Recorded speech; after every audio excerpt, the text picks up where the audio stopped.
Has to और have to. Has to singular की helping verb है और हैव टू प्लूरल की हेल्पिंग वर्ब है।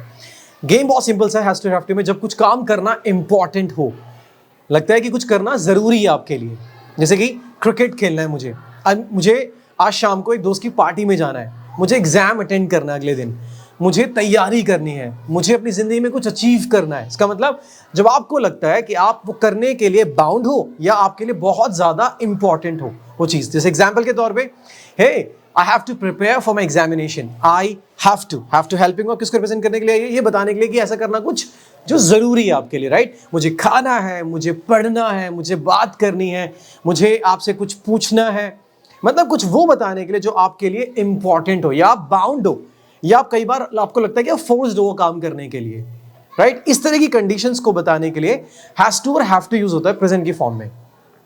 हैज टू और हैव टू को कैजुअल तरीके से गॉट टू रिप्लेस कर सकता है। Got to, GOT and then to, जैसे कि आई हैव टू लर्न, मतलब मुझे पढ़ना है, कुछ सीखना है, मुझे तैयारी करनी है, आई हैव टू प्रिपेयर, मुझे कुछ नया सीखना है, I have to learn something new, मुझे आपसे बात करनी है, मतलब मेरे लिए इंपॉर्टेंट है बात करना, right. So I have to talk to you, मुझे क्वेश्चन पूछना है, I have to ask a question, मतलब मेरे लिए इंपॉर्टेंट है करना कुछ ऐसा जो मेरे लिए बहुत जरूरी है।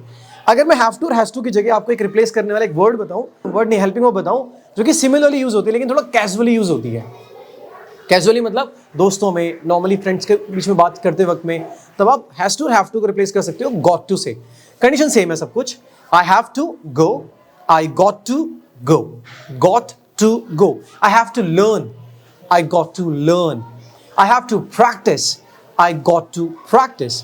मुझे आपसे बात करनी है, I have to talk to you, I got to talk to you.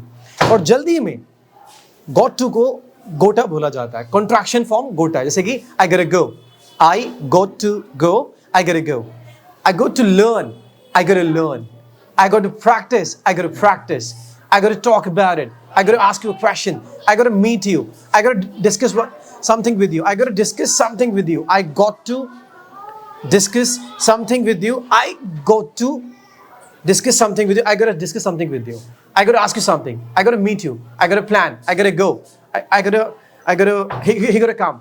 इस तरह से कुछ यूजेस करते हैं हम लोग got to के। So has to have to को रिप्लेस कर सकता है got to, लेकिन ध्यान रखना हमेशा कैजुअल तरीके में, फॉर्मली नहीं। आप अपने ईमेल्स राइटिंग में इसका यूज नहीं कर सकते हैं, स्टोरी टेलिंग में आप यूज नहीं कर सकते, जब आप स्टेज पे खड़े होकर आप बहुत फॉर्मल कोई स्पीच दे रहे हो, वहां पर अवॉइड करना चाहिए। करने को तो कोई भी कहीं यूज कर सकता है, लेकिन अवॉइड करना चाहिए। कैजुअल तरीका गॉट टू है और फॉर्मल तरीका हैज टू और हैव टू है।